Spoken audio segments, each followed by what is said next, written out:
فاتحہ۔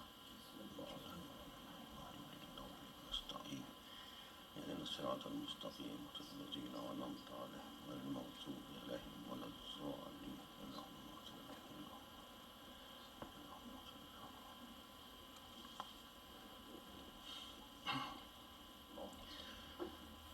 اعوذ باللہ السمیع العلیم من الشیطان اللعین الرجیم، بسم اللہ الرحمن الرحیم، الحمد للہ رب العالمین، الصلاۃ والسلام علی سید الانبیاء والمرسلین، سیدنا و نبینا و شفیعنا ابی القاسم محمد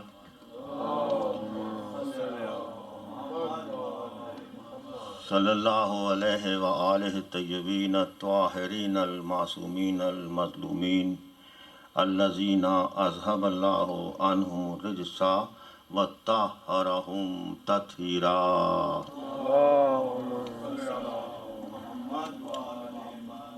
اما بعد فقد قال اللہ تعالی وتبارک فی محکم کتابہ الحکیم وہو اصدق القائلین وقولہ الحق۔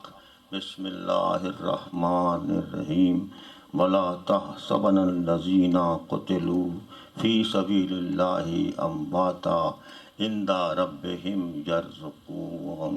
صلوات۔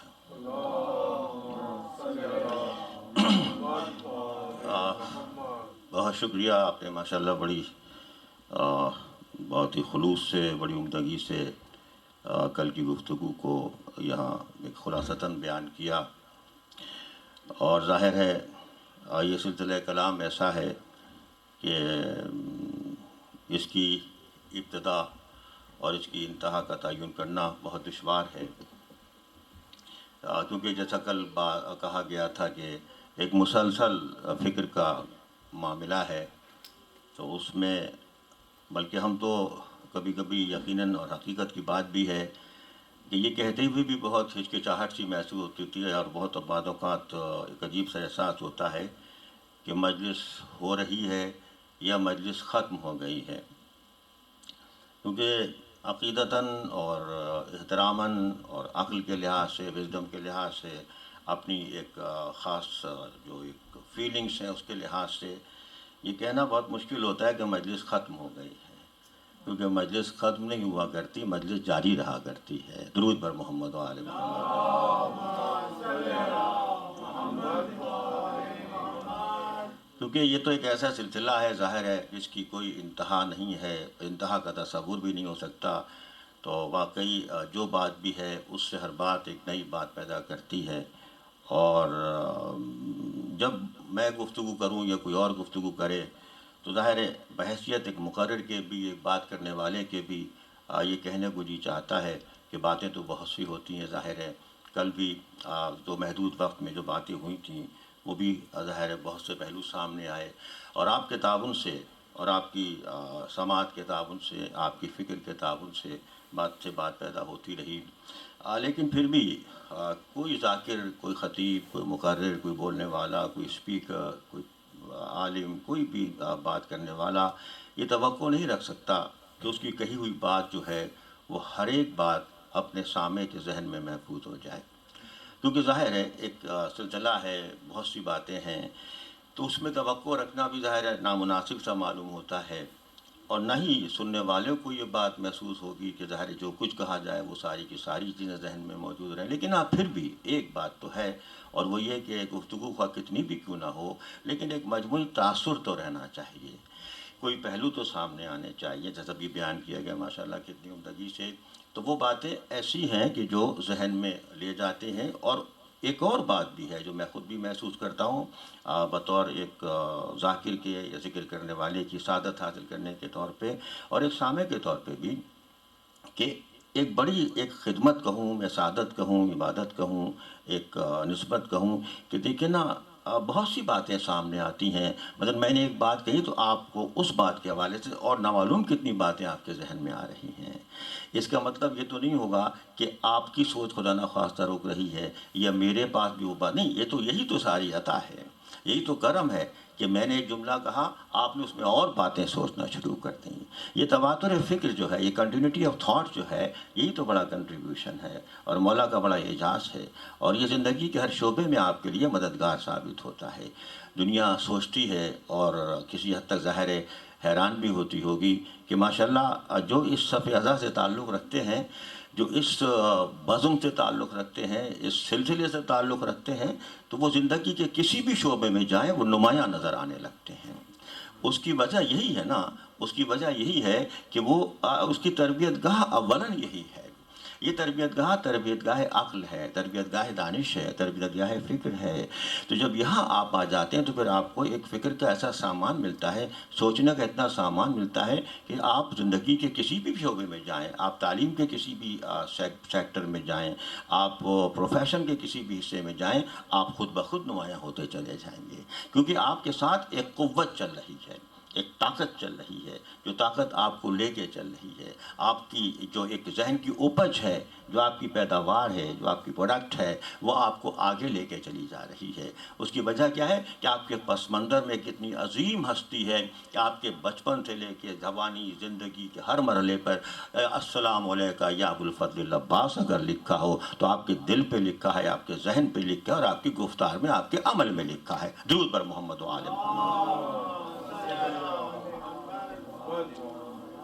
اس لیے یہ بڑا کارنامہ ہے، اور یہی وجہ ہے کہ آپ دیکھیں کہ جہاں جہاں زندگی کے شعبے میں آپ دیکھیں گے وہاں آپ کو یہ کیفیت نظر آئے گی، یہ قوت نظر آئے گی۔ کوئی دنیا کا غم ہو وہ غم آپ کو کم محسوس ہو جائے گا، کوئی مصیبت ہو وہ مصیبت کم محسوس ہو جائے گی۔ کیوں؟ اس لیے کہ آپ اتنی بڑی مصیبت کا تذکرہ کر رہے ہیں، اتنے بڑے علم کا تذکرہ کر رہے ہیں، اتنے بڑے غم کا تذکرہ کر رہے ہیں، جس کی بڑی مختلف نوعیت ہے، جس کی بڑی عجیب فلسفی ہے، جس کا عجب ایک حکمت ہے، جس کی عجب لاجک ہے۔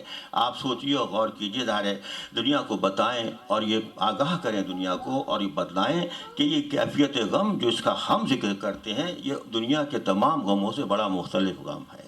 یہ طاقت ہے، یہ ہمت ہے، یہ قوت ہے، یہ آپ کو ایک کام کرنے کے لیے ایک عمل کی قوت دیتی ہے۔ دنیا کے سارے غم جو ہیں وہ مصیبت کا نام ہے، اس انداز سے غم سے انسان بھاگتا ہے۔ دیکھیں کیا عجیب بات ہے اور سوچنے کی بات ہے کہ غم سے انسان بھاگتا ہے، لیکن ہمارا سلام ہو اس غم پر کہ وہ غم جس کی انسان آرزو کرتا ہے، تمنا کرتا ہے، تڑپ رکھتا ہے، اور کیا دعا ہے بچپن سے سنتے آ رہے ہیں، آپ نے بھی سنی، ہم نے بھی سنی، ہم سب سنتے آ رہے ہیں، ہماری بھی زبان پہ ہے، ہمارے بچوں کی زبانوں پر بھی ہے کہ مولا کوئی غم نہ دے سوائے غم حسین کے۔ جب کوئی غم تڑپ بن جائے، جب کوئی غم طلب بن جائے، جب کوئی غم خواہش بن جائے، تو پھر وہ صرف غم نہیں ہوا کرتا بلکہ وہ مداوائے غم ہو جاتا ہے۔ وہ صرف درد نہیں ہوا کرتا بلکہ وہ دوائے درد بن جاتی ہے۔ اب جب دوائے درد بن جائے تو پھر وہ غم بڑے یونیک سا غم ہو جاتا ہے۔ وہ پھر غم ایک عجب غم ہے، اس میں فلسفہ ہے، اس میں حکمت ہے، اس میں عمل ہے، اس میں جستجو ہے، اس میں کاوش ہے، اس میں کوشش ہے، اس میں مسلسل محنت ہے، اس میں یقین ہے، اس میں امید ہے، اس میں توحید ہے، اس میں نبوت ہے، اس میں امامت ہے۔ درود پر محمد۔ تو یہ دعا کوئی معمولی دعا تو نہیں ہے کہ مولا کوئی غم نہ دے سوائے غم حسین کے۔ جب غم حسین اس لحاظ سے، تو آپ دیکھیں کہاں کہاں دنیا میں کب سے جو کہا کہ ایک ہے غم حسین ہی، تڑپ ہے نا، طلب ہے کہ ایک ہے غم حسین ہی دنیا میں جس پہ ہم، ایک ہے غم حسین ہی دنیا میں جس پہ ہم صدیوں سے رو رہے ہیں مگر جی بھرا نہیں۔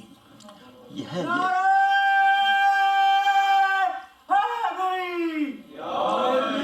یہ جو جی نہ بھرنے والی کیفیت ہے، یہی تو سارا تسلسل کا معاملہ ہے کہ ایک ہے غم حسین ہی دنیا میں جس پہ ہم صدیوں سے، برسوں سے رو رہے ہیں مگر جی بھرا نہیں۔ لیکن یہ غم جب اس کے آنسو اس میں بہائے جاتے ہیں، وہ آنسو بھی بڑے قیمتی آنسو ہیں، اور وہ ایسے اشک ازاں ہیں کہ آپ یقین جانیں، ظاہر ہے آپ خود اس سے واقف ہیں کہ ایک ایسی قوت ہے اور ایک عجب چیز ہے کہ جو اگر انسان چاہے کہ آنسو آئیں تو آ نہیں سکتے، اور آ جائے تو اسے روک نہیں سکتے۔ ایک عطا ہے، گریہ ایک عطا ہے، گریہ ایک عطا الہی ہے۔ جو گریہ کرتے ہیں، جو آنسو بہاتے ہیں، انہیں محسوس ہوتا ہے کہ یہ ایک عطا الہی ہے، اور وہ بڑی قدرتی ایک کیفیت ہے، ایک بڑی فطری کیفیت ہے۔ کراچی کے بہت ہی بزرگ شاعر جو حضرات کراچی کی ادبی اور علمی اور دینی ماحول سے واقف ہیں ان کے نام سے بھی واقف ہوں گے، ڈاکٹر یاور عباس صاحب، بڑا نام تھا، بڑا کام ہے، بڑی خدمات ہیں ان کی مجالس ہوا کرتی تھیں، خاص مرثیے کے حوالے سے مجلسیں کیا کرتے تھے، اور اس وقت کے بلکہ ہر وقت کے کہنا چاہیے جو زعما تھے، جو نوٹیبلز تھے، جو ڈگنیٹریز تھے لٹریری ورلڈ کے، وہ وہاں آتے تھے، پڑھتے تھے۔ جوش صاحب پڑھتے تھے، علی رضا صاحب پڑھا کرتے تھے، بہت سے، اور زید بخاری صاحب پڑھا کرتے تھے۔ تو خیر بہرحال تو ہم بھی کبھی کبھی اس میں بحیثیت طالب علم کی شرکت کرتے تھے۔ تو وہ یاور عباس صاحب میڈیکل ڈاکٹر تھے اور بہت اچھے شاعر بھی تھے۔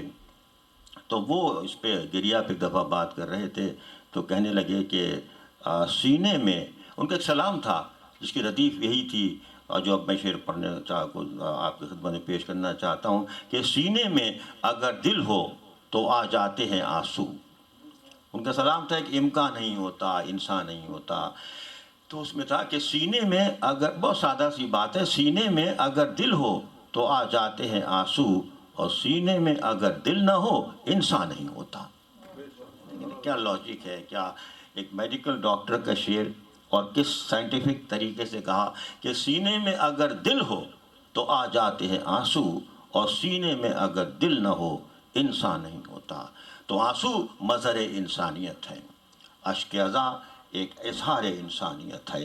جہاں جہاں انسانیت ہے، جہاں جہاں رقت قلب ہے، جہاں جہاں دل کی نرمی موجود ہے، وہاں وہاں آنسو آتے ہیں۔ حضرت نبی کریم محمد مصطفیٰ صلی اللہ علیہ وآلہ وسلم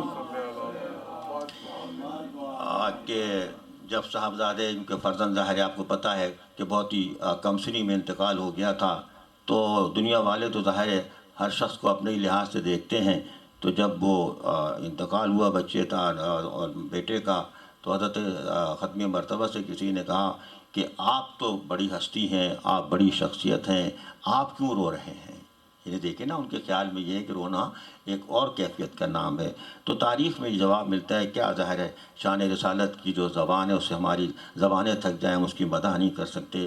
تو جب مبارک رسالت مآب نے جواب دیا تھا کہ میں کیوں نہ روؤں، کیونکہ میں رقیق القلب ہوں، میں شقی القلب نہیں ہوں۔ یہ ہے کیفیت، کیونکہ جب گریہ ہوتا ہے تو اس سے احساس پیدا ہے، ایک پس منظر ہے، ایک بیک گراؤنڈ ہے۔ تو انہوں نے کہا کہ میں سافٹ ہارٹڈ ہوں، میں ہارڈ ہارٹڈ نہیں ہوں، میں نرم دل ہوں، میں سخت دل نہیں ہوں۔ جب نرم دل شخصیت سامنے آتی ہے تو اسے پھر گریہ اتنا عطا ہوتا ہے جو بالکل رچ بس جاتا ہے، اس کے رگ و پے میں سمو جاتا ہے کہ ہاں آنسو وہ ہیں جو کہ سینے میں اگر دل ہو تو آ جاتے ہیں آنسو، اور سینے میں اگر دل نہ ہو انسان نہیں ہوتا۔ تو ساری کیفیتیں ماشاءاللہ آپ نے بیان کی ابھی، اور ابھی مولانا صاحب نے قبلہ نے ماشاءاللہ بہت ہی عمدگی سے بیان کیا۔ تو تواتر سے، تسلسل سے، کنٹینیوٹی سے، کنسسٹنسی سے یہ ذکر جاری رہے، اور ظاہر ہے ہماری کیا بساط ہے، ہماری کیا حیثیت ہے، یہ تو انہی کا ذکر ہے جو ذکر کو زندہ رکھتے ہیں، ہماری تو کوئی مجال نہیں ہے۔ اور واقعی آپ دیکھیں کہ قرآن تو خود اس بات کی گواہی دے رہا ہے کہ تم میرا ذکر کرو، میں تمہارا ذکر کروں گا، فاذکرونی اذکرکم واشکرونی ولا تکفرون۔ کیا پیغام ہے قرآن کا! بات سے بات آئی، آپ کے تعاون سماج سے جملے آگے آتے رہتے ہیں کہ کیا فکر ہے قرآن کی کہ تم میرا ذکر کرو، میں تمہارا ذکر کروں گا۔ اور ذکر کے لفظ میں بڑی گفتگو ہے، بڑے معنی ہیں اس کے، ذکر عبادت بھی ہے، ذکر تذکرہ بھی ہے، ذکر یاد دہانی بھی ہے، ذکر یاد رکھنا بھی ہے، ذکر یاد کرنا بھی ہے، بہت سے معنی ہیں۔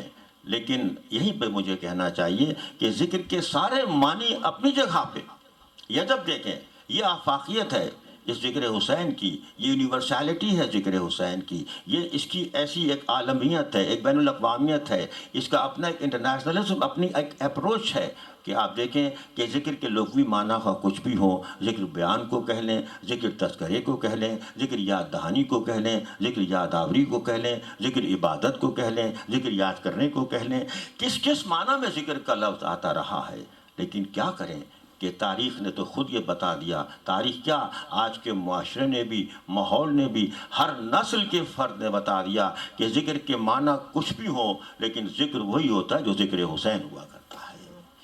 یہ ہے سلسلہ، یہ آفاقیت ہے، یہ اپلیکیبلٹی ہے ان تمام اصطلاحوں کی، ایک الگ موضوع ہے۔ بات میں تو طاہر ہے آپ کے تعاون سے باتیں خود بخود شروع ہوتی ہیں، بعض اوقات ذہن میں کچھ ہوتا ہے، بات کچھ اور ہوتی رہتی ہے، یہ عطا ہے اس فرش کی، یہ اور فورم پہ نہیں ہوا کرتا۔ آپ بھی ماشاء اللہ مختلف کیریئرس میں ہیں، مختلف پروفیشن میں ہیں، میں بھی تھوڑی بہت ظاہر ہے زندگی میں کچھ نہ کچھ نوعیت سے کام کرتا رہا، ابھی بھی ظاہر ہے، لیکن یہ کہ جو اس ممبر پہ ایک فیض عطا ہوتا ہے، جو اس فرش عطا پہ فیض عطا ہوتا ہے، وہ کسی فورم پہ نہیں نصیب ہو سکتا ہوں۔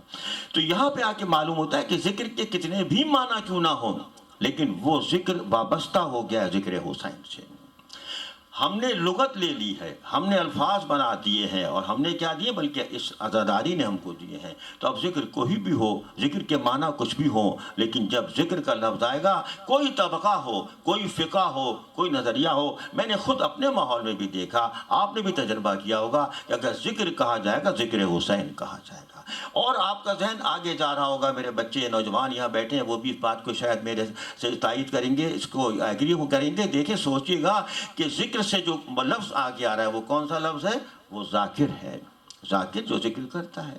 اب ذاکر بظاہر تو لغت کا ایک لفظ ہے، ڈکشنری کا لفظ ہے کہ ذاکر اسے کہتے ہیں، ذاکر از ون ہو جسٹ ذکر پرفارم کرتا ہے ذکر کو، ہو ڈز ذکر، جب ذکر کو پرفارم کرتا ہے وہ ذاکر ہو گیا، لغوی لحاظ سے، ڈکشنری کے لحاظ سے، معنی کے لحاظ سے، ٹرمینالوجی کے لحاظ سے۔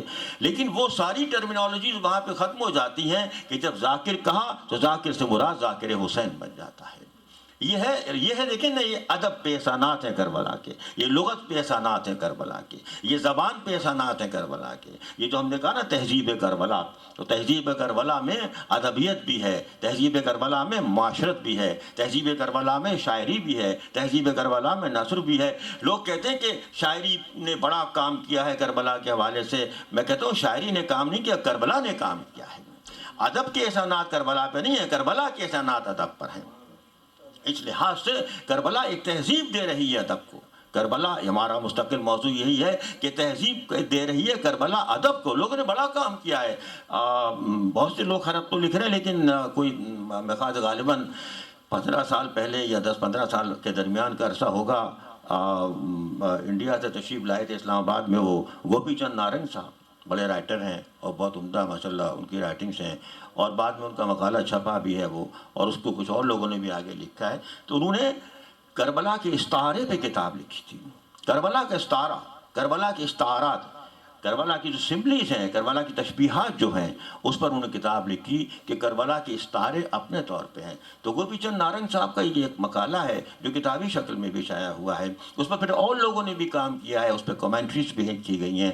لیکن بنیادی بات یہ کربلا نے زبان دی ہے، کربلا نے زبان دی ہے، کربلا کے حسین نے بھی زبان دی تھی، اس نے اللہ کو زبان دی، اور اللہ حسین نے ہمیں زبان دی ہے۔ درود پر محمد و آل محمد۔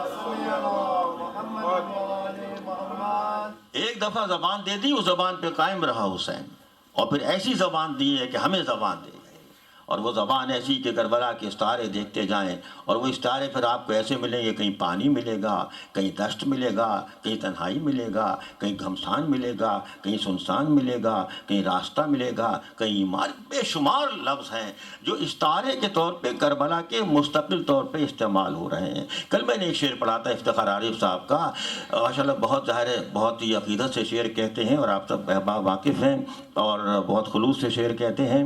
اور کچھ دیکھیں عجیب اتفاق تھا، پچھلے ہفتے کی بات ہے، وہ آج کل اس میں کام کر رہے ہیں ای سی او میں جو ان کا ایک ثقافتی ادارہ ہے، اس کے وہ ہیڈ ڈائریکٹر وغیرہ ہیں۔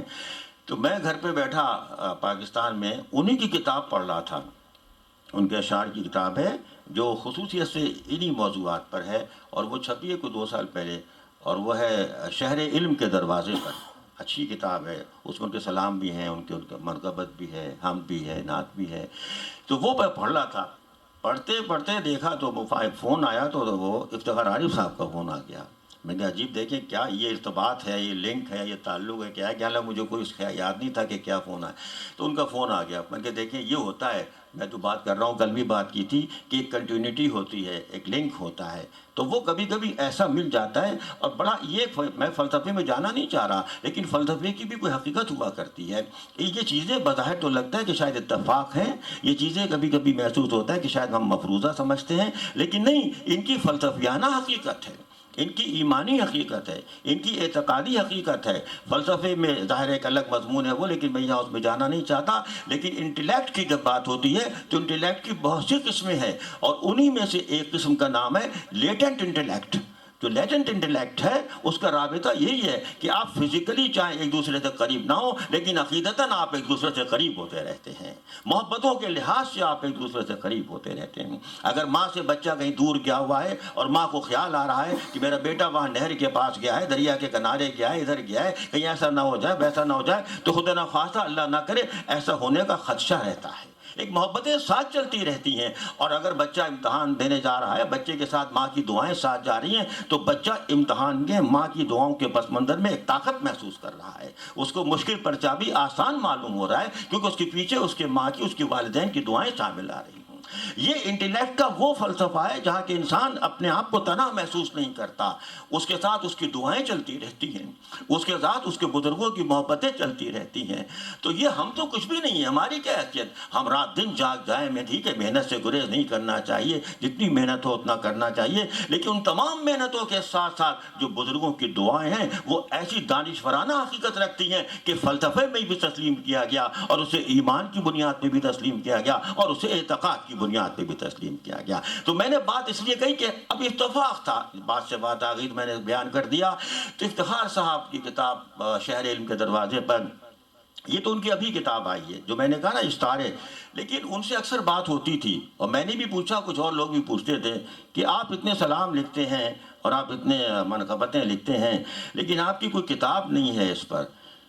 اور کوئی ایسی، ایک بچے نے کسی سے پوچھا تھا کہ آپ مجھے کو اپنی کتاب بتائیں جس میں آپ کے سلام اور یہ منقبت اور یہ عقیدتاً جو شاعری آپ کی وہ ہو۔ تو افتخار صاحب نے اچھا جواب دیا تھا، ان کا دیکھو بیٹا میری ایسی کوئی کتاب نہیں ہے، لیکن ہر شاعری میں میری تمام چیزیں ملیں گی آپ کو۔ یعنی یہ شاعر کی بات ہے نا، یہ شاعر کی بات ہے۔ میں ثقافت تہذیب کربلا اگر آپ کے اندر موجود ہے تو آپ کی ہر تخلیق میں اس کی ریفلیکشن نظر آ جائے گی، یہ ہے بات ساری۔ اگر تہذیب کربلا آپ کے مزاج میں شامل ہے تو آپ کے ہر عمل میں شامل ہو جائے گا کہ آپ کی وابستگی کربلا سے ہے۔ جب کربلا سے وابستگی ہو گئی تو آپ اگر کسی بھی پروفیشن میں آئیں گے آپ کو معلوم ہو جائے گا کہ ہاں مجھ میں وہ کیفیت موجود ہے۔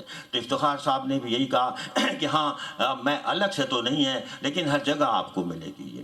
اور یہ حقیقت بھی ہے کہ ابھی بات ہمارے ماشاءاللہ مہدی صاحب بہت ادبی ذوق اور بڑی اچھی، یعنی ابھی کتنا فاصلہ ہے کتنا وقت ہے، لیکن میں سوچ رہا تھا کہ وقت کا اندازہ ان کو شاید ہوا کیونکہ ڈرائیونگ کر رہے تھے، مجھے نہیں ہو سکا بہرحال۔ راستے پر اتنی ماشاءاللہ گفتگو اچھی ہے، اور وہ غالب پر ناصر کاظمی پہ اور تمام شعراء پہ ماشاءاللہ بہت بیک گراؤنڈ ہے، خاندانی پس منظر ہے اور شوق ہے، تو باتیں ہو رہی تھیں، تو غالب پر بھی بات ہو رہی تھی۔ تو اب غالب کی کیا ہماری بدقسمتی کہ ہم نے غالب کو کس طرح سے ڈپیکٹ کیا ہے، کیسے پینٹ کیا ہے غالب کو، کہ غالب ایسا آدمی تھا ویسا آدمی تھا، یہ تھا وہ تھا۔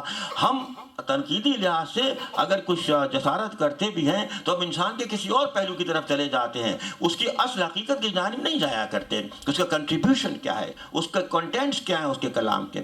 تو غالب کا یہ کمال تھا کہ غالب کچھ بھی ہو لیکن غالب چونکہ دائرے میں رہ رہا ہے، اور وہ دائرہ اس محبت کا دائرہ ہے جو محبت محمد و آل محمد ہے۔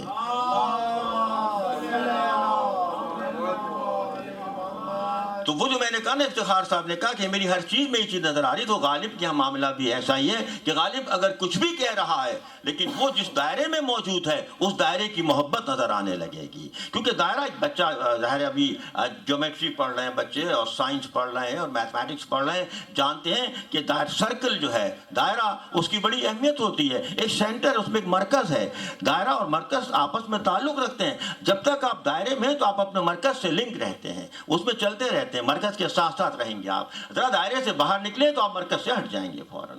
تو اگر آپ دائرے میں ہیں، سرکل میں ہیں، تو پھر آپ کی فکر وہ آپ کو اسی جگہ لے جائے گی جہاں آپ کا مرکز موجود ہے۔ تو یہ مرکز جب موجود ہے تو پھر وہاں ہر جگہ وہی کیفیت نظر آئے گی کہ اب میں کہیں بھی تو اب غالب کا اگر دائرہ وہی ہے، اس کا مرکز وہی ہے، تو اب وہ کچھ بھی کہے گا، اگر ربائی کہے گا تو اسی پس منظر میں کہے گا، اگر غزل کہے گا تو اسی پس منظر میں کہے گا، اگر نظم کہے گا تو اسی پس منظر میں کہے گا، کیونکہ اس کے اندر ایک کیفیت ہے، اس کے اندر کربلا موجود ہے، اس کے اندر عشق محمد و آل محمد موجود ہے۔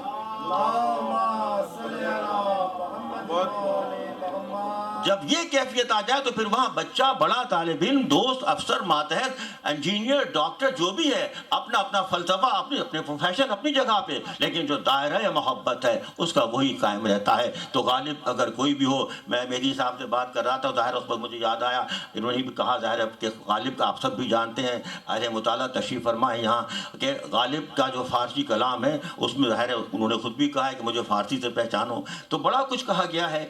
لیکن میں ایسی بات آئی تھی، مجھے یاد آ گیا کہ غالب نے ایک دفعہ مشاعرے میں گئے تھے، میں کہہ بھی رہا تھا، مہدی میاں سے تذکرہ ہو رہا تھا کہ غالب ایک مشاعرے تہذیب کربلا پہ بات ہو تو اس پہلوؤں پہ روشنی نہ ہو تو میں سمجھتا ہوں کوتاہی ہوگی۔ تو غالب ایک مشاعرے میں گئے، مشاعرہ طرحی مشاعرہ تھا، طرحی مشاعرہ تھا، مصرع طرح دیا گیا تھا اور فارسی کا تھا۔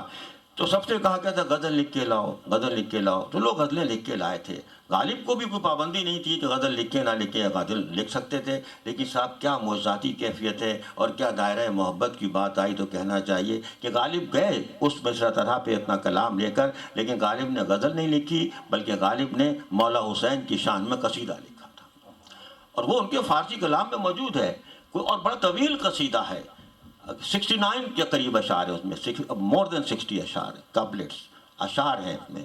تو وہ کیا ہے؟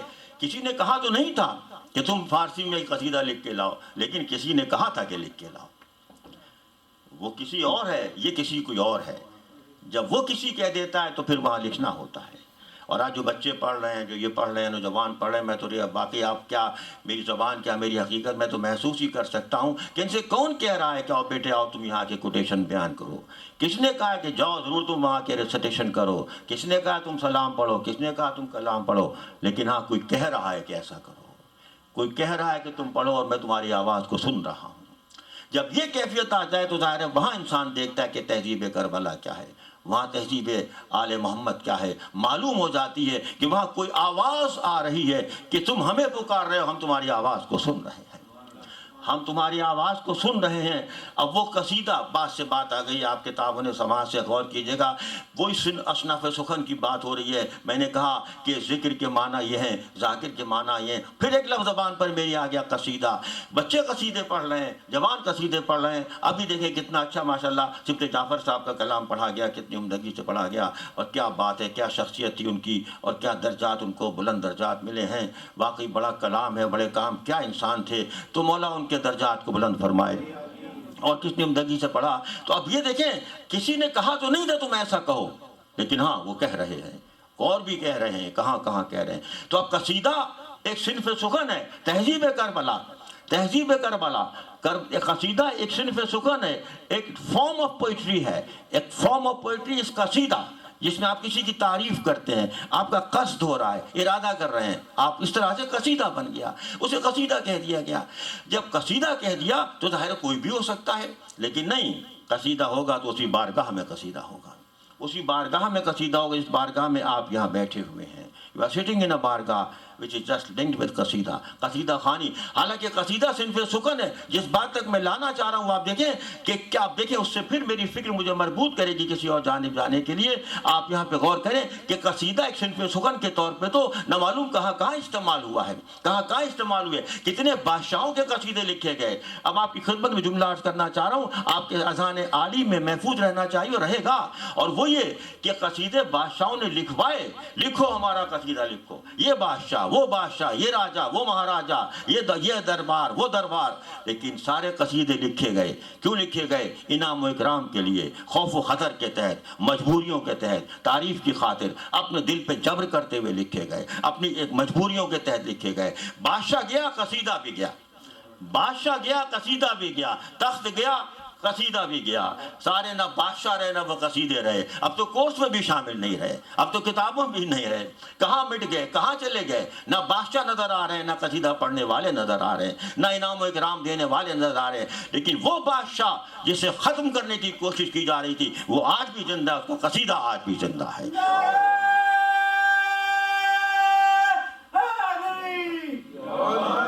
نعرہ تکبیر، نعرہ رسالت، نعرہ حیدری، یا علی حسینیت زندہ باد حسینیت زندہ باد یزیدیت مرد آباد محمد والے محمد بلند تر صلوات اللہم صلی علی محمد وآل محمد۔ اب دیکھیں یہ قصیدے، یہ بادشاہ جن کو ختم کرنے کی کوشش کی جا رہی تھی وہ زندہ رہ گئے، اور جو ختم کر رہے تھے وہ خود ختم ہو گئے۔ جب یہ زندگی کا تصور سامنے آئے تو معلوم ہوتا ہے تہذیب کسے کہتے ہیں۔ تہذیب یہی ہے کہ زندگی کے معنی بتائے کہ قصیدہ تم لکھوا رہے تھے، یہاں کوئی نہیں کہہ رہا ہے کہ قصیدہ لکھو، لیکن قصیدے لکھے جا رہے ہیں۔ سلام ایک لفظ ہے، لیکن سلام مخصوص ہو گیا کہ ہاں سلام پڑھو، سلام صنف سخن بن گیا، ورنہ سلام تو ایک لفظ ہے نا، سلام کرو، سلام پڑھو، سلام پڑھاؤ، لیکن نہیں، اب سلام کا مطلب کیا؟ بچہ آ رہا ہے سلام پڑھنا ہے۔ ماؤں نے سلام پڑھوائے ہیں، رباعیاں پڑھوائی ہیں، ہم آج جو یہاں بیٹھے ہیں بڑی سعادت ہے، بڑا فخر ہے، بڑی عطا ہے، بڑا کرم ہے، لیکن وہ وقت ابھی بھی آنکھوں میں نگاہوں میں ہے جب میری والدہ محترمہ نے مجھے سلام پڑھنے کو بٹھایا تھا، آپ کے سامنے بھی۔ اور میں تو بہت یہاں دیکھ کے خوش ہوتا ہوں کہ بچے ماشاءاللہ یہاں اپنے والدین کی بڑی توجہ حاصل کر رہے ہیں۔ میں کئی یہاں جانا مجھے ہوا سینٹرز میں، مختلف مراکز میں نے دیکھا کہ ینگ پیرنٹس کونے میں بیٹھا ہوا ایک والد اپنے بچے کو باقاعدہ یاد کرا رہا ہے، چھوٹے سے بچے کو۔ یہ بڑی بات ہے، یہ بڑی بات ہے، یہ سعادت ہے، یہ عبادت ہے۔ اور اس ماحول میں جب آپ دنیا بھر میں آپ چھائے ہوئے ہیں تو وہ کیا ہے؟ تو وہ تہذیب کربلا جگہ جگہ آپ کو ایک ہی نوعیت سے نظر آ رہی ہے۔ اب جو قصیدہ پاکستان میں لکھا جا رہا ہے، جو ہندوستان میں لکھا جا رہا ہے، جو بنگلہ دیش میں لکھا جا رہا ہے، جو انگلینڈ میں لکھا جا رہا ہے، جو افغانستان میں لکھا جائے گا، جو امریکہ میں لکھا جائے گا، اب یہ جغرافیائی حدود سے بالا تر چیز ہے، کیونکہ وہاں عقیدت کا معاملہ آ گیا، وہاں محبت کا معاملہ آ گیا، وہاں انسانیت کا معاملہ آ گیا۔ اس لیے تہذیب کربلا ایک آفاقی تہذیب ہے، تہذیب کربلا ایک یونیورسل تہذیب ہے۔ جب یونیورسل تہذیب ہو جائے تو پھر وہاں انسان زندگی کے تصور کو دیکھتا ہے کہ کربلا نے کیا تصور حیات دے دیا ہے، کیا تصور حیات دے دیا۔ ماشاءاللہ میرے معزز سامع تشریف فرما ہے، کل گفتگو ہو رہی تھی تو میں کل کی باتیں ظاہر ہے میں نے سینوپسس کے لفظ استعمال کر دیا تھا، ایک تھیسس کا لفظ استعمال شاید کر چکا تھا، تو وہ ایک تھیسس کی بات تھی اور بنیادی بات واضح کر دی گئی تھی کہ ہم جب تہذیب کا لفظ استعمال کر رہے ہیں تو وہ تہذیب نہیں ہے جو کہ زمینوں کے اندر تلاش کی جاتی ہے۔ ہم تہذیب زمینوں کے اندر والی تہذیب کو نہیں کہہ رہے ہیں، بلکہ ہم تہذیب آسمان کے نیچے والی تہذیب کو کہہ رہے ہیں، زمین پہ بسنے والوں کی تہذیب کو کہہ رہے ہیں۔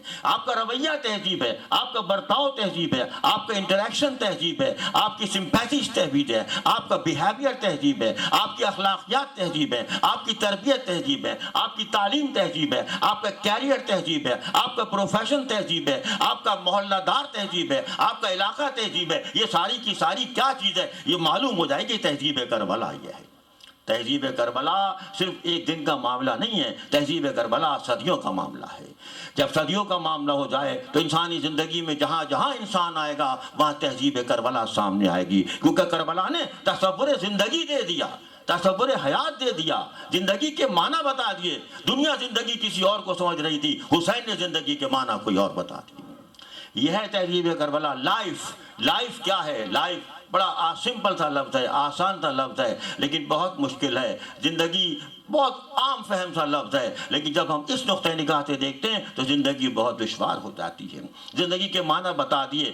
دنیا نے سمجھا تھا کہ زندگی صرف انسان کے چلنے پھرنے کا نام ہے، انسان کے حرکت کرنے کا نام ہے، انسان کے سانس لینے کے تنفس کے سلسلے کو زندگی کہتے ہیں۔ ٹھیک ہے، مادی اعتبار سے زندگی وہی ہے، لیکن حسین نے جس زندگی کے پیغام کو دیا ہے، جس زندگی کے پیغام کو ہم تک پہنچایا ہے، وہ زندگی وہ نہیں ہے جو چلتے پھرتے انسانوں کی زندگی ہے، جو سلسلے تنفس والے کی زندگی ہے۔ وہ زندگی تو وہی ہے جس کو قرآن زندگی کہہ رہا ہے، اور وہ زندگی وہی ہے کہ تم انہیں مردہ نہ کہو جو اللہ کی راہ میں جان دیتے ہیں، بلکہ وہ زندہ ہیں یہاں تک کہ انہیں اللہ کی جانب سے رزق ملا کرتا ہے۔ درود بر محمد و آل محمد۔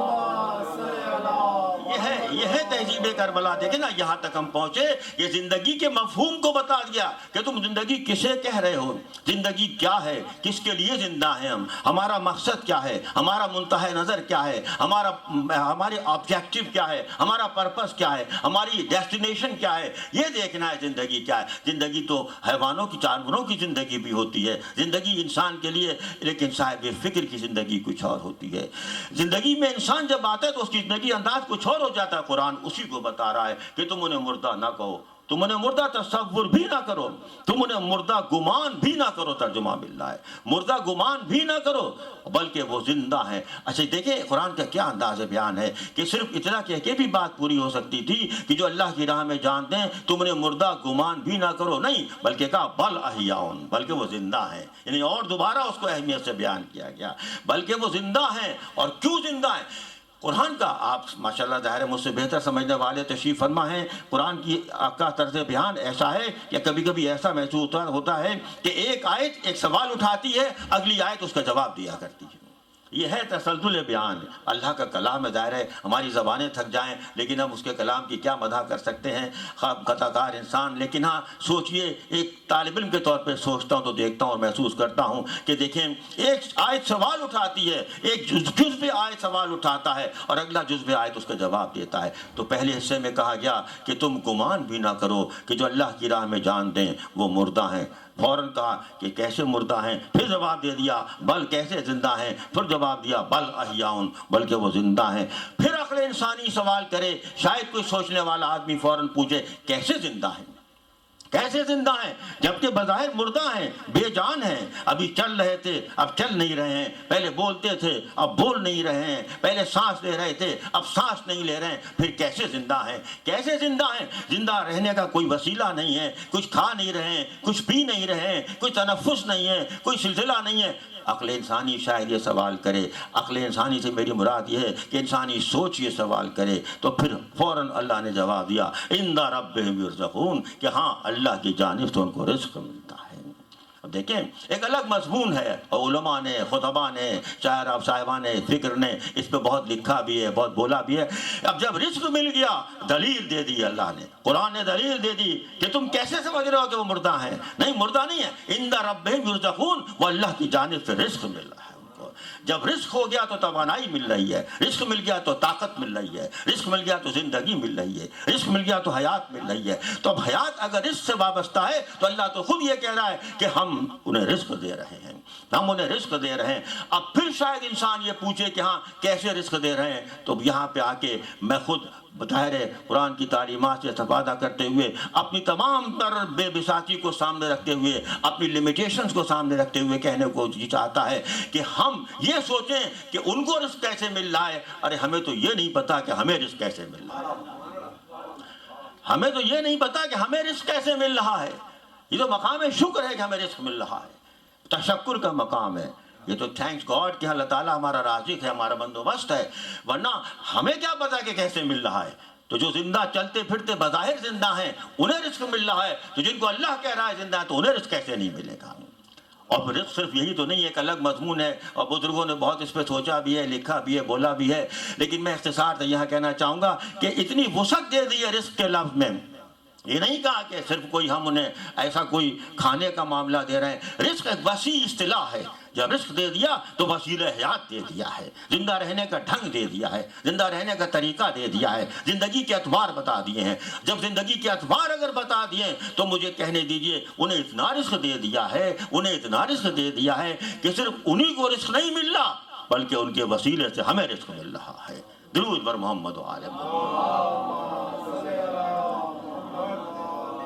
ان کے وسیلے سے ہمیں رزق مل رہا ہے، ان کے وسیلے سے میرا مفہوم یہاں پہ یہ کہ ان کی طاقت سے، ان کی توانائی سے، ان کی محبتوں سے، ان کے دعاؤں، ان کے وسیلے سے، ان کی دعاؤں کے حوالے سے ہمیں رزق مل رہا ہے۔ آپ دیکھیں وہ رزق کیا ہے، وہ صرف شکم سیری کا رزق نہیں ہے، پیٹ بھرنے کا رزق نہیں ہے، وہ علم کا رزق ہے، وہ عقل کا رزق ہے، وہ دانش کا رزق ہے۔ اور اپنے مضمون کی جانب آؤں تو مجھے کہنے دیجئے، اور بڑی واضح سی بات ہے اور بڑی ممکن اور یقینی بات ہے کہ صرف علم کا رزق بھی مل رہا ہے، ہمیں احساس کا رزق بھی مل رہا ہے، ہمیں محبتوں کا رزق مل رہا ہے، اور ہمیں تہذیب کا رزق مل رہا ہے، ہمیں تہذیب کا رزق مل رہا ہے۔ اور اب اس کو آپ وسعت دیجئے، سوچئے گا کہ how we get this lesson from Karbala, کہ سویلائزیشن کا رزق کیسے ملتا ہے، تہذیب کا، مینرزم کا رزق کیسے ملتا ہے۔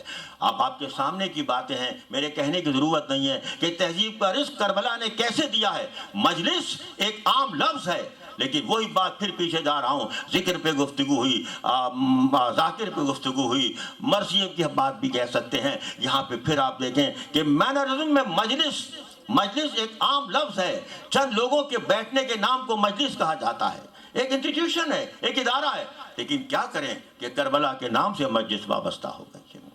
اور جب مسجد وابستہ ہو جائے کربلا کے نام سے، بچہ ہے، خاتون ہے، مرد ہیں، بزرگ ہیں، جوان ہیں، کہاں جا رہے ہو؟ مجلس میں جا رہے ہیں۔ مجلس اذا بھی پورا نہیں، عام زبان میں لکھنے میں تو آتا ہے لیکن بولنے میں نہیں، مجلس میں جا رہے ہیں۔ اب مجلس کیا ہے؟ مجلس لوگوں کا ایک منظم اجتماع ہے۔ ایک منظم، میں نے اس لیے کہا کہ ایک مہذب اور منظم اجتماع کا نام مجلس ہے۔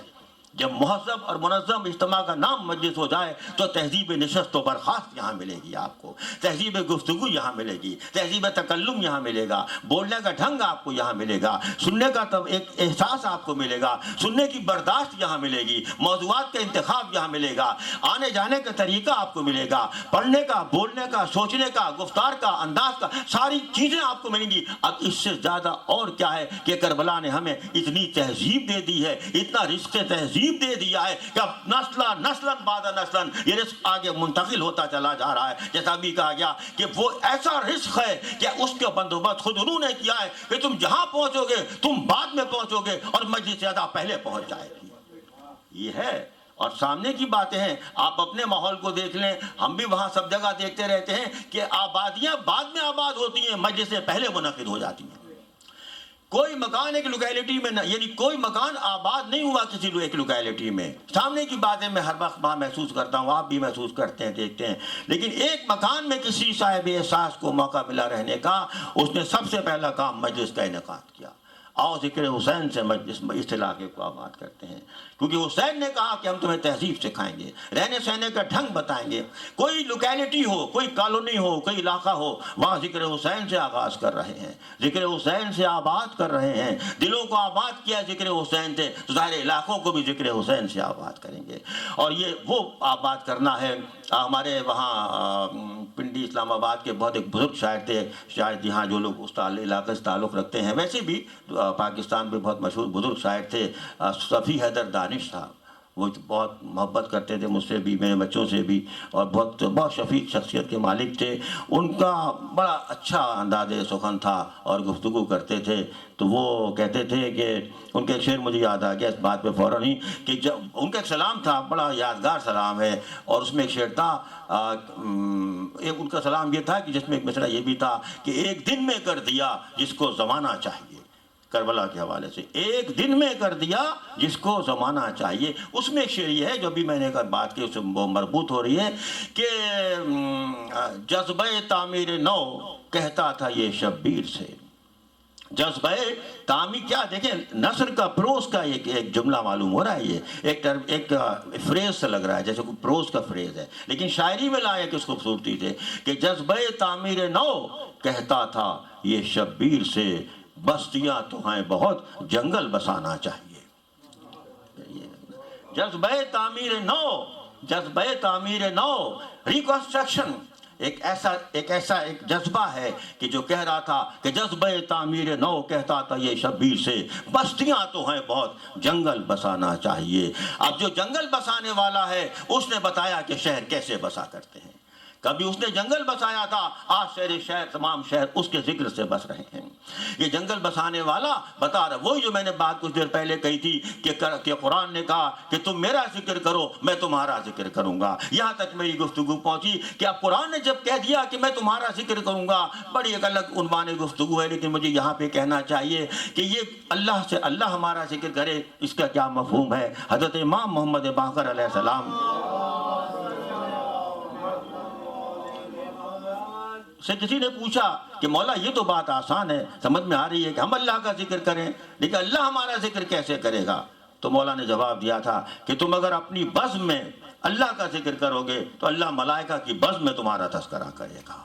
یہ فضیلت ذکر ہے، یہ فضیلت ذکر ہے۔ اب دیکھیں جنگل میں ذکر کر رہا ہے، جنگل میں ذکر کر رہا ہے کہ بستیاں تو ہیں بہت جنگل بسانا چاہیے، جنگل بسا رہا ہے۔ اب جب بستیاں اتنی ہیں، جنگل بسا رہا ہے، تو پھر وہاں اب ہر شہر میں، گلی کوچوں میں، ہر کانٹیننٹ میں، ہر بر اعظم میں حسین کا نام آ رہا ہے۔ حسین نے کبھی جنگل میں اللہ کا نام لیا تھا، آج جگہ جگہ حسین کے ساتھ اللہ کا نام لیا جا رہا ہے۔ جب اللہ کے نام کو زندگی دے دی تو دیکھو ہر بستی میں جاؤ، پہلے ذکر جائے گا بعد میں انسان جائے گا، کیونکہ محبتیں جا رہی ہیں۔ اور وہ بستی بھی ایسی نہیں ہے کہ جو عام بستی ہو وہ بستی دیکھیں آپ کہیں گے پھر کیونکہ بات تہذیب کی ہے تو شاعری سے سخنوری سے تہذیب الگ نہیں ہو سکتی. بستی بھی کوئی معمولی بستی نہیں ہے. یہ حسین کی بستی بھی نہیں ہے. پھر ایک شعر یاد آ گیا, آپ ان صاحب سے واقف ہیں, بہت بزرگ تھے, بڑی ان کی کنٹریبیوشن ہے مرثیہ نگاری میں, جناب قیصر باروی صاحب. قیصر باروی صاحب لاہور کے ماشاءاللہ بڑے, ان کا خاص انداز تھا پڑھنے کا بھی, ہم بھی ان کے ساتھ بہت ہمارا وقت گزرا ہے اور بڑی شفقت فرماتے تھے. تو ان کا بھی یہاں پہ فکر ہے, ان کی ایک بات ہے کہ کیا بات ہے کہ بستی اگرچہ حسین نے بسائی ہے لیکن بستی حسین کی نہیں ہے. قیصر باروی صاحب کہتے ہیں, بس یہ دیکھیں شعر جو ہے پورے مفہوم کو ہمارے واضح کر دے گا کہ بستی رسول پاک کی ویران ہو گئی. بستی رسول پاک کی بستی ہے نا, یہ حسین کی بستی رسول پاک کی بستی ہے. بستی رسول پاک کی ویران ہو گئی لیکن بشر کو دین کی پہچان ہو گئی. یہ ہے سارا, یہ مجلس ادا کی فیض کا فیض ہے, یہ تبرک ہے مجلس ادا کا کہ ایک پیغام لے کے جائیں, ایک فکر لے کے جائیں, ایک فلسفہ لے کے جائیں, ایک شخصیت لے کے جائیں کہ معلوم ہو کہ ہم مجلس سے آ رہے ہیں کہ بستی رسول پاک کی ویران ہو گئی لیکن بشر کو دین کی پہچان ہو گئی. دین کی پہچان کرانے کے لیے حسین کربلا میں آئے اور وہ تہذیب کربلا یہی ہے کہ جہاں جہاں جا رہے ہیں وہاں اس پہچان کو لے کے جا رہے ہیں. تو تصور زندگی حسین نے دے دیا کہ تم زندگی کو سمجھ لو زندگی کیا ہے. لوگ زندگی کو جاننا چاہتے ہیں کہ زندگی کسے کہتے ہیں. زندگی پہ بہت کچھ کہا گیا, شعراء نے بھی کہا, حکماء نے بھی کہا, فلاسفہ نے بھی کہا, سائنسدانوں نے بھی کہا. کسی نے کہا کہ مادیت کا نام زندگی ہے, کسی نے کہا, بلکہ شاعروں نے بھی بعد میں مادیت کے انداز میں شعر کہہ دیا. چک بست کا بڑا مشہور شعر ہے, ہم بچپن سے سنتے آ رہے ہیں کہ زندگی کیا ہے, عناصر کا ظہور ترتیب. ہاں یہ شعر بہت مشہور ہے بڑا, چک بست, برج نارائن چک بست نام تھا ان کا. چک بست اردو کے بہت مشہور شاعر, ان کا شعر ہم بچپن سے سنتے آئے تھے. لیکن میں شروع سے تجزیہ اپنا کچھ اور تھا اس میں کہ زندگی کیا ہے عناصر میں ظہور ترتیب, موت کیا ہے انہی اجزاء کا پریشان ہونا. یہ ایک بہت ہی کیمیکل شعر بعض تنقید نگاروں نے کہا ہے. یہ بہت اچھا شعر ہے, بہت بلند پایا شعر ہے, لیکن اگر اس کا تجزیہ کریں تو ایک کیمیائی شعر ہے, ایک بایولوجیکل تجزیاتی شعر اس طرح کا ہے کہ ہاں زندگی کیا ہے عناصر میں ظہور ترتیب, ایک باڈی کی ایک ترتیب ہے وہ زندگی ہے, اور موت کیا ہے بس اس کا بکھر جانا موت ہے. موت کیا ہے انہی اجزاء کا پریشان ہونا, یہ موت ہے. لیکن نہیں, حسین نے بتایا, اسلام کے پیغام کو عام کیا اور بتا دیا کہ تم زندگی کسی اور کو کہہ رہے ہو, ہم زندگی کسی اور کو کہہ رہے ہیں. ہم زندگی کسی اور کو کہہ رہے ہیں, تم زندگی صرف چلنے پھرنے کو, حرکت کو کہہ رہے ہو, ہم زندگی پیغام کو کہہ رہے ہیں. قرآن نے یہی کہا ہے کہ اے ایمان والو, اللہ اور اللہ کے رسول جب تمہیں پکارے تم ان کی آواز پہ لبیک کہو تاکہ تمہیں زندگی مل جائے. وہ دیکھیں نا, تاکہ تمہیں زندگی مل جائے. جب زندگی مل جائے گی اس کا مطلب کیا ہوا کہ اس سے پہلے تم مردہ تھے, تمہیں زندگی یہ پیغام دے گی, تمہیں یہ پیغام زندگی دے گا. جب زندگی پیغام سے مل رہی ہے تو اس پیغام کی حکمت یہ ایک میسج ہے, ایک ایجوکیشن ہے, ایک سسٹم ہے. جب وہ آپ کو زندگی دے رہا ہے تو پھر وہاں زندگی, اور جو زندہ ہیں لیکن ان کی زندگی کا طور طریقہ کچھ اور ہے تو انہیں قرآن زندہ نہیں کہہ رہا ہے, انہیں کہہ رہا ہے جو چلتے پھرتے مردے ہیں, چلتی پھرتی لاشیں ہیں. یہ تو ایسی شاخیں ہیں جو دیوار سے لگا کر کھڑی کر دی گئی ہیں, دیوار سے لگا کر, یعنی ان میں شاخیں ہیں لیکن بے جان شاخیں ہیں. اگر شاخوں کو جڑ سے الگ کر دیا جائے تو شاخیں بے جان ہو جاتی ہیں, شاخوں میں کوئی جان نہیں رہا کرتی. اس لیے قرآن نے کہا یہ تو ایسی شاخیں ہیں جو دیوار سے لگا کے کھڑی کر دی گئی ہیں. شاخوں میں کیا رہے گا اگر جڑ ہی کٹ گئی. دانش صاحب کا پھر ایک شعر یاد آ گیا کہ اب دیکھیں ایمان کے حوالے سے, عقیدے کے حوالے سے انہوں نے کہا تھا ایک دفعہ کہ شاخوں میں کیا رہے گا اگر جڑ ہی کٹ گئی, شاخوں میں کیا رہے گا اگر جڑ ہی کٹ گئی, مذہب میں کیا رہا جو عقیدہ بدل گیا. یہ نا دیکھیں, مذہب میں کیا رہا جو عقیدہ بدل گیا. شاخوں میں کیا رہے گا, دانش صاحب نے کہا یہ بات کہی تھی کہ شاخوں میں کیا رہے گا اگر جڑ ہی کٹ گئی, مذہب میں کیا رہا جو عقیدہ بدل گیا. تو عقیدے سے مذہب کی توانائی ہے, طاقت ہے. جب یہ سلسلہ سامنے آ رہا ہے تو پھر وہاں معلوم ہوتا ہے گفتگو, ظاہر ہے آپ کتابوں نے فکر سے وقت خاصا ہو گیا, میں اختصار سے کام لیتے ہوئے گفتگو کو ایک خاص منزل تک لانے کی کوشش کروں گا, اور پھر انشاءاللہ زندگی رہی تو کل پھر اس بیان کو جاری رکھیں گے. ہے، لیکن یہاں تک صرف بات پہنچی ہے کہ اسلام کا تصور زندگی جو حسین نے دیا ہے وہ تہذیب زندگی ہے، وہ تہذیب کی علامت ہے، اس میں زندگی کی ساری صلاحیتیں معلوم ہو رہی ہیں کہ زندہ کون ہے، زندہ کون ہے، اور ہاں زندہ ایسے ہیں کہ تا ابد زندہ ہے تو، حضرت نجمہ افندی اللہ مقامہ کا شعر ہے۔ کیا بات کہہ دی زندگی کے حوالے سے اور حسین کے حوالے سے، اس سے زیادہ واضح بات ہو نہیں سکتی۔ حضرت نجمہ افندی ایک بہت ہی معتبر نام، بہت ہی محترم نام، اور انہوں نے کہا کہ تا ابد زندہ ہے تو اور تا ابد اسلام ہے، تا ابد زندہ ہے تو اور تا ابد اسلام ہے، اے شہید کربلا اسلام تیرا نام ہے۔ تا ابد زندہ ہے تو اور تا ابد اسلام ہے، اے شہید کربلا اسلام تیرا نام ہے، مرحبا اے سرفروشان حسینی مرحبا، مرحبا اے سرفروشان حسینی مرحبا، یوں تلاش موت جیسے موت سے کچھ کام ہے۔ یہ ہے، دیکھیں یہ ہے تہذیب کربلا، یہ ہے کہ یوں تلاش موت جیسے موت سے کچھ کام ہے۔ موت سے وہ کچھ کام لینے والے جب موت کے سامنے آتے ہیں تو ایسے سینہ سپر ہو جاتے ہیں کہ موت کے منہ میں سے زندگی کھینچ لیتے ہیں، موت کے منہ میں سے زندگی کھینچ لیتے ہیں، پھر وہ موت نہیں رہتی بلکہ حیات ابدی میں تبدیل ہو جاتی ہے، اور پھر وہ حیات ابدی ہماری تہذیب کا سرچشمہ بن جاتی ہے، ہماری رہنمائی کا ذریعہ بن جاتی ہے۔ اور پہلو سامنے آ رہے ہیں، لیکن وقت کے اختصار کو دیکھتے ہوئے میں یہاں پہ بس یہاں پہ ایک خاص منزل پہ گفتگو لانا چاہوں گا کہ جب یہ موت کا عالم ہو تو کربلا نے بتا دیا ہے کہ موت کیا ہے اور زندگی کیا ہے۔ یہ دو نام ہیں، کربلا کوئی جنگ نہیں ہے، ایک تفصیلی مضمون ہے، گفتگو انشاءاللہ اس پر بھی ہوگی کہ کربلا کیا جنگ ہے یا نہیں ہے تو کیا ہے۔ تو کربلا ایک ایسا واقعہ ہے، ایک کربلا ایک ایسا معرکہ حق و باطل ہے جہاں معلوم ہو رہا ہے کہ کربلا کی خاک پر ایک آدمی سجدے میں ہے۔ زندگی ہے نا، زندگی، پھر وہی اپنے افتخار بھائی کا شعر یاد آ گیا کہ کربلا کی خاک پر ایک آدمی سجدے میں ہے، کربلا کی خاک پر ایک آدمی سجدے میں ہے، موت رسوا ہو چکی ہے، زندگی سجدے میں ہے۔ یہ دیکھیں نا، زندگی سے موت رسوا ہو چکی ہے، موت کو ذلیل کر دیا، موت رسوا ہو چکی ہے، زندگی سجدے میں ہے۔ جب زندگی سجدے میں ہے تو حسین پھر کہہ رہے ہیں کہ موت کے بارے میں مجھ سے کیا پوچھتے ہو، مجھے تو موت ایسی عزیز ہے جیسے کسی خاتون کو زیور کے طور پہ گلے کا ہار عزیز ہوتا ہے۔ جب حسین موت کے لیے جا رہے ہیں تو زندگی کو عطا کرنے جا رہے ہیں۔ یہ گھرانہ تو وہ ہے جو زندگی بانٹتا ہے، ایک الگ گفتگو کا موضوع ہے، موقع ملا تو بات کروں گا انشاءاللہ زندگی بخیر۔ تو سوچئے گا کہ یہ وہ ہستیاں ہیں جو زندگی تقسیم کر رہی ہیں، تقسیم سے مراد بانٹ رہی ہیں، دے رہی ہیں، حیات بانٹ رہی ہیں۔ ہاں اگر کوئی خود مرنے پہ آ رہا ہے تو ظاہر ہے موت کا شکار ہو رہا ہے، لیکن تو زندگی دے رہے ہیں، زندگی بانٹ رہے ہیں۔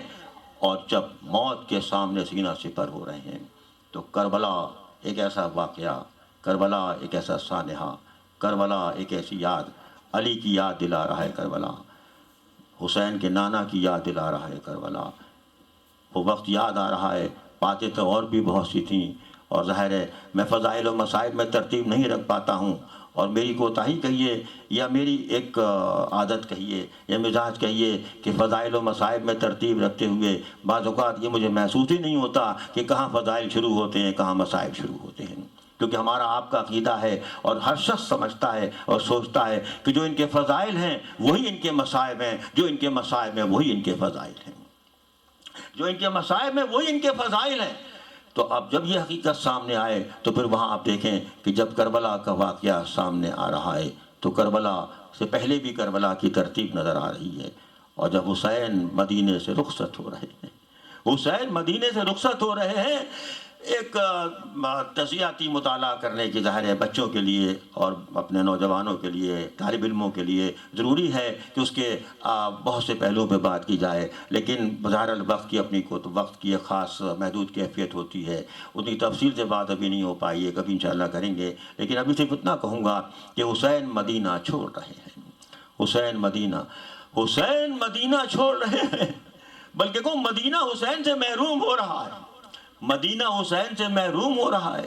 شاید کوئی طالب علم پوچھے کہ حسین مدینے سے کیوں جا رہے ہیں، کیا میں جملے نہیں کہنا چاہتا، لیکن ہاں سوچ سکتا ہے، لیکن نہیں، حسین کو بڑا عزیز ہے مدینے کا تقدس، حسین کو بڑا عزیز ہے مکے کا تقدس، حسین نہیں چاہتے کہ مدینے میں خون خرابہ ہو، حسین نہیں چاہتے کہ مکے میں خون خرابہ ہو، حسین تقدس مدینہ قائم رکھنا چاہتے ہیں، حسین تقدس مکہ قائم رکھنا چاہتے ہیں۔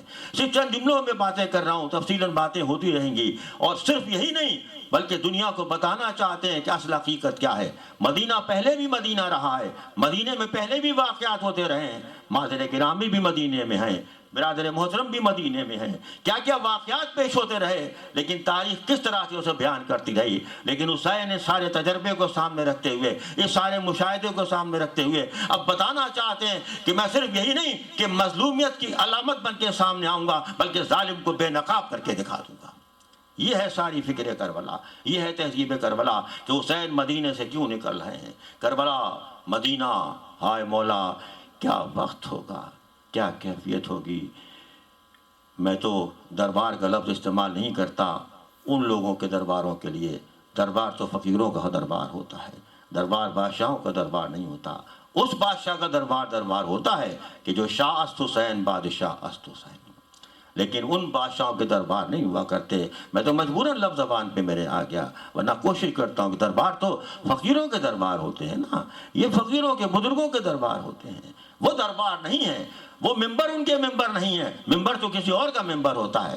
ممبر تو اس حقدار کا ہوتا ہے کہ جب کہا گیا کہ آپ ممبر پہ آئیے تو کیا جواب دیا تھا سید سجاد مولا نے کہ تم اسے ممبر کہہ رہے ہو، ہم ممبر پہ بیٹھے تو ممبر ہوتا ہے، تم بیٹھو تو لکڑیاں ہوا کرتی ہیں۔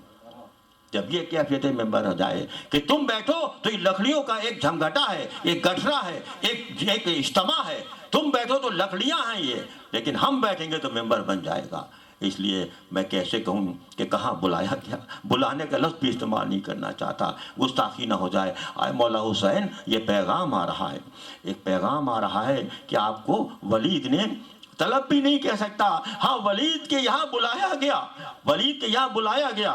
حسین کے سامنے سارا منظر موجود ہے، حسین جانتے ہیں کہ سوال بیعت ہوگا، اور حسین جانتے ہیں کہ حسین کی جانب سے انکار بیعت ہوگا، حسین جانتے ہیں، لیکن بہرحال بہن بہن ہوتی ہے، بچے بچے ہوتے ہیں، گھر والے ہوتے ہیں، معلوم ہے۔ لیکن جب یہ کیفیت دیکھی کہ ولید نے بلایا ہے تو پھر ہاں بی بی زینب پر کیا کیفیت گزری ہوگی، ہائے بچوں کا کیا عالم ہوگا، بہن کا کیا عالم ہوگا۔ پوچھا ہوگا آپ کہاں جا رہے ہیں، کہ بس مجھے بلایا ہے، مجھے بلایا ہے۔ ہاں لیکن ہاں یہ کہا بہن نے کہ اگر آپ جا ہی رہے ہیں تو ذرا آپ اپنے ساتھ جوانان ہاشم کا ایک سلسلہ لے کے جائیں۔ اور ہاں حسین نے کہا یہ بات تم نے صحیح کہی، لیکن ایک بات کا خیال رکھنا ہے کہ کبھی جنگ میں اولیت نہیں اختیار کرنی ہے، جنگ میں پہل نہیں کرنی ہے۔ ہاں اگر تم دیکھو کہ اندر سے آوازیں آ رہی ہیں، کوئی اونچی آواز میں بات ہو رہی ہے، کوئی گرمی محسوس ہو رہی ہے گفتگو میں، تو پھر اندر آ جانا، لیکن کبھی جنگ میں پہل نہیں کرنا۔ حسین کے یہاں جنگ اقدام آخر ہے،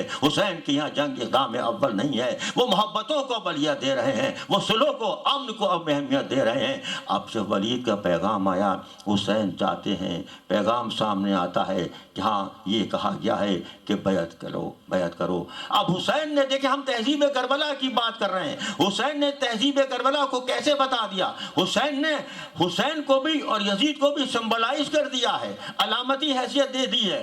حسین نے صرف یہ نہیں کہا کہ حسین یزید کا بیعت نہیں کر سکتا، یہ نہیں کہا، بلکہ یہ کہا کہ حسین جیسا یزید جیسے کی بیعت نہیں کر سکتا۔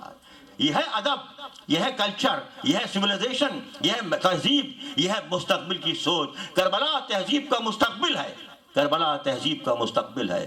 جب کربلا تہذیب کا مستقبل ہو تو حسین صرف یہ نہیں کہہ رہے ہیں کہ میں بیعت نہیں، ہاں ہے تو میں ہی، لیکن حسین اس طرح کہہ رہے ہیں کہ مجھ جیسا یزید جیسے کی بیعت نہیں کرے گا۔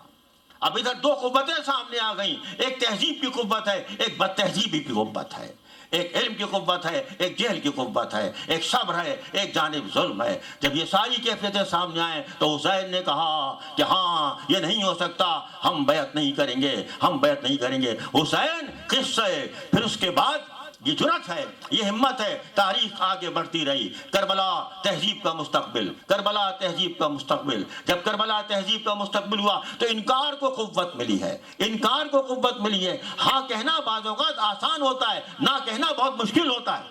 حسین نے نا کی قوت کو بتا دیا، حسین نے نا کی قوت کو بتا دیا کہ دیکھو پہلے نا کہو اور پھر سمجھو گے لا الہ الا اللہ کے معنی بتا دیے، لا الہ الا اللہ کے معنی بتا دیے کہ جب لا کہو گے پھر اس کے بعد الا اللہ کی منزل آئے گی۔ حسین نے بتایا کہ ہاں ہم بیعت نہیں کریں گے، حسین جیسا شخص یزید جیسے کی بیعت نہیں کرے گا، یزید یہ ہے، یزید وہ ہے، ایسا ہے، یہ ساری کیفیتیں ہوئی۔ اور دیکھیں آج ہم جمہوری دور میں بیٹھے ہوئے ہیں، جمہوریت کا سفر آگے بڑھتا چلا جا رہا ہے، ایک پاپولر کلچر ڈیولپ ہوتا چلا جا رہا ہے اور اضافہ ہوتا رہا ہے بین الاقوامی سطح پہ، مقامی سطح پہ، قومی سطح پہ، تمام تر زندگی میں۔ اور ہر دور میں آپ دیکھیں زندگی میں کس کس انداز سے آزادی کی آوازیں آئی تھی۔ وہ جوش نے کہا تھا نا جب اپنے خاص معراج پہ ان کی شاعری دور میں آئی تھی کہ یہ آج جو ایک گونج ہے آزادی کی، بات سے بات مربوط ہو رہی ہے تہذیب کربلا، یہ آج جوش ملیح آبادی کا بہت مشہور شعر، یہ آج جو ایک گونج ہے آزادی کی یہ بھی ہے حسین ابن علی کی آواز، یہ آج جو ایک گونج ہے، گونج آزادی کی، یہ بھی ہے حسین ابن علی کی آواز۔ تو حسین جمہوریت کی علامت بن کے وہاں کیا کہہ رہے ہیں؟ وہاں کہہ رہے ہیں یہ اس تاریکی میں، اس شام کے وقت میں، اس تنہائی کے عالم میں یہ فیصلہ نہیں ہوگا۔ حالانکہ وہاں مروان کہہ رہا ہے کہ بہت عجیب وقت ہے، میں وہ لفظ کیسے کہوں جو مروان نے کہے تھے، لیکن کہہ رہا ہے کہ ہاں سر قلم کر دیا جائے اور یزید نے جو حکم دیا ہے اس کی تعمیل کر دی جائے، لیکن حسین نے کہا یہ فیصلہ یہاں نہیں ہوگا، یہ فیصلہ جمہور کے سامنے ہوگا۔ صبح کو آئیں گے دیکھیں گے مجمع عام میں بات ہوگی، یہ ہے حسین علامت جمہور بن کے سامنے آ رہا ہے، تہذیب جمہوریت کی علامت حسین، تہذیب عوامیت کی علامت حسین، جو کہہ رہا ہے کہ مجمع عام میں بات کریں گے، ہم شارع عام سے جائیں گے۔ حسین جب اس طرح باتیں ہوتی رہیں تو وہاں بنی ہاشم کے جوان اندر آ رہے ہیں، ہمارے بنی ہاشم بھی ہیں، نوجوانان بنی ہاشم بھی ہیں، لیکن حسین کہہ رہے ہیں کہ ابھی تلواریں نہ نکالو، ہم واپس جا رہے ہیں، ہم بات کریں گے، اب بس گفتگو ختم، آخری منزل پر۔ مولا آپ جب گھر واپس آئے ہوں گے تو بیویوں کی کیا کیفیت ہوگی، بیویوں کی کیا کیفیت ہوگی۔ جب ایسا کوئی موقع ہوتا ہے نا تو پچھلی باتیں بھی یاد آ جاتی ہیں، بہت سے مواقع آنکھوں میں آتے رہتے ہیں، جب کوئی پریشان مظلومیت کا وقت ہو، کوئی ایسا موقع ہو تو پچھلی باتوں سے میں صرف ایک بات یہاں بیان کرنا چاہوں گا کہ وہ وقت یاد آ رہا تھا کہ جب دونوں نواسے اپنے نانا کے زانوں پہ بیٹھے تھے، ایک طرف حسین تھے ایک طرف حسن تھے۔ بس گفتگو یہاں پہ ختم تو نہیں کہہ سکتا، کسی حد تک مکمل کرنے کی کوشش کر رہا ہوں کہ ہاں زانوں پہ بیٹھے ہیں حسین اور حسن، نانا حسن کے چہرے کو چوم رہے ہیں، منہ کو چوم رہے ہیں اور حسین کے گلے کو چوم رہے ہیں، حسین کے گلے کو چوم رہے ہیں۔ حسین نے اپنی مادر گرامی سے کہا کہ اماں جی، اماں جان، یہ کیا بات ہے کہ نانا نے حسن کا تو منہ چوما اور میرے گلے کو پیار کیا؟ کہا بیٹا آؤ تمہارے نانا ہی سے پوچھتے ہیں۔ پھر نانا کے پاس حاضر ہوئی بچوں کو لے کے اور بچوں کے لے کے کہا کہ کیا بات ہے آپ نے اس کا گلا چوما، اس کا کہا بس تمہیں بتاؤں کہ اس کا گلا اس لیے کہ ایک وقت آئے گا کربلا کی سرزمین ہوگی اور حسین کا گلا ہوگا، ہائے حسین کربلا میں اس طرح بے گور و کفن پڑا ہوگا، ہائے ماں کے دل نے کیا سوچا ہوگا، ماں کے دل نے کیا کہا ہوگا۔ اب حسین روانہ ہو رہے ہیں اسی جانب اور وہاں خواتین کہہ رہی ہیں ارے مولا آپ کہاں جا رہے ہیں، آپ اس طرف نہ جائیے گا، آپ ادھر نہ جائیے گا۔ جناب ام سلمہ کہہ رہی ہیں ارے بیٹا عراق کی طرف نہ جانا، کربلا کی طرف مجھے معلوم ہے، ہائے ختمی مرتبت نے یہ مجھے خاک دی تھی، یہ خاک ایسی ہے میں نے شیشی میں رکھی ہوئی ہے، بس گفتگو اختصار سے کر رہا ہوں۔ اور جب یہ سب کچھ کہا تو مولا حسین نے بس یہ آخری جملے ہیں آج کی اس گفتگو کے، ایک دو انگلیوں کا اشارہ کیا اور کہا دیکھیں آئیے میں آپ کو دکھاتا ہوں، یہ کربلا ہے، یہ کربلا ہے۔ جناب ام سلمہ پوچھتی جا رہی ہیں اور وہ بتاتے جا رہے ہیں ارے یہ کون ہے، کہا یہ بازو کس کے کٹے ہوئے ہیں، یہ دریا کے کنارے پہ کون لیٹا ہوا ہے، کہا ہائے یہ ہمارے بنی ہاشم عباس عباس، میرا وفادار علمبردار عباس۔ اور کہا یہ کون ہے؟ کہا یہ میری بہن کے بچے اون و محمد ہیں۔ کہا یہ کون ہے؟ ارے یہ میرے بھائی کی یادگار و نشانی قاسم ہے، قاسم ہے۔ اور پھر کہا یہ بچہ کمسن بچہ یہ کون ہے؟ کہا یہ میرا 6 ماہ کا علی اصغر ہے، یہ وہ علی اصغر ہے کہ جب جناب قاسم کو بتایا گیا تھا نا کہ صرف تم ہی نہیں، ارے علی اصغر بھی کربلا میں شہید ہوں گے، تو جناب قاسم نے بڑی معصومیت کا اظہار کیا تھا اور پوچھا تھا کیا اشقیاء خیمے میں آ جائیں گے؟ کیا اشقیاء خیمے میں آ جائیں گے؟ کہا نہیں، اشقیاء خیمے میں نہیں، حسین کا بیٹا علی اصغر خود میدان جنگ میں آئے گا۔ آج یکم محرم ہے، آج یکم محرم ہے، کربلا ہے اور تہذیب کربلا ہے۔ ارے کیا بچوں کے قربانی میں کیا تہذیب کا اظہار ہو رہا ہے۔ ہائے حسین بتا رہے ہیں یہ دیکھے وہ دیکھے، یہ اشارے ہو رہے ہیں، ہائے کربلا کا منظر سامنے آ رہا ہے۔ بس اب آخری جملہ سن لیجئے۔ اور پھر وہاں جناب ام سلمہ نے پوچھا ارے یہ لاشا کس کا ہے؟ ہائے سر نظر نہیں آ رہے ہیں۔ کہا یہ لاشا حسین ابن علی کا لاشا ہے۔ ہائے سر پہ کیا گلے پہ خنجر چلا دیا گیا اور یہ اتنے زخم لگے ہیں کہ حسین نے بے ساختہ کہا 1900 ہے زخم تنے چاک چاک پر۔ ارے زینب نکل، حسین تڑپتا ہے خاک پر۔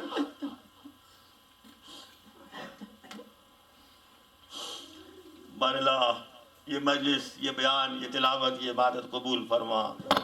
جس محبت سے، جس خلوص سے اور جس اہتمام سے اس عقیدہ کو بچھایا گیا اور مسلسل جاری ہے، پروردگار اس خدمت کو قبول فرما۔